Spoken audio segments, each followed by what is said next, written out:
কেউ কি সত্যি ভাবতে পারেন যে কলকাতার মতন এত উন্নত জনবহুল মহানগরীতে আজও এমন কিছু জায়গা আছে যেগুলি অলৌকিক কিছু ঘটনার জন্য বহু চর্চিত? এমনই একটি চর্চিত অলৌকিক জায়গার নাম হল রাইটার্স বিল্ডিং। বর্তমানে যা পশ্চিমবঙ্গের মুখ্য প্রশাসনিক দপ্তর হিসেবে নবান্ন ব্যবহৃত হলেও দীর্ঘদিন ধরে রাইটার্স বিল্ডিং ছিল রাজ্যের প্রধান প্রশাসনিক কার্যালয়।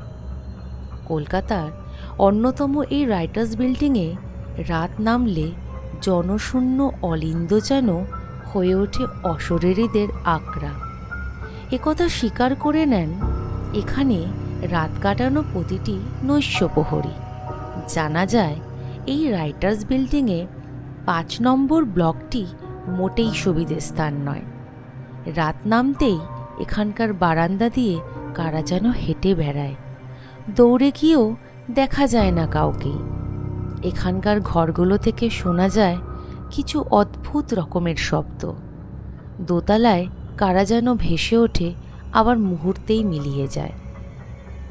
যদি ইতিহাসটা বলা যায় তাহলে ইতিহাস বলছে এখানেই একসময় ছিল কলাগাছের জঙ্গল।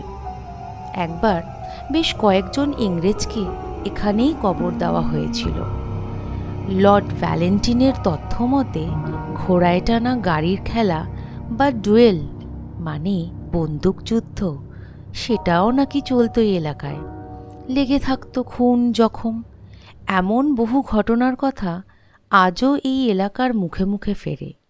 এখানে ভারতের স্বাধীনতা সংগ্রামী বিনয়বাদল দীনেশের হাতে কর্নেল সিমসনের খুনের ঘটনা হওয়াও ফেলে যাওয়া যায় না। সব মিলিয়ে খোদ এই সরকারি দপ্তরটি অশরীরীদের অস্তিত্ব আজও অস্বীকার করতে পারেন না বলেই সবাই জানে।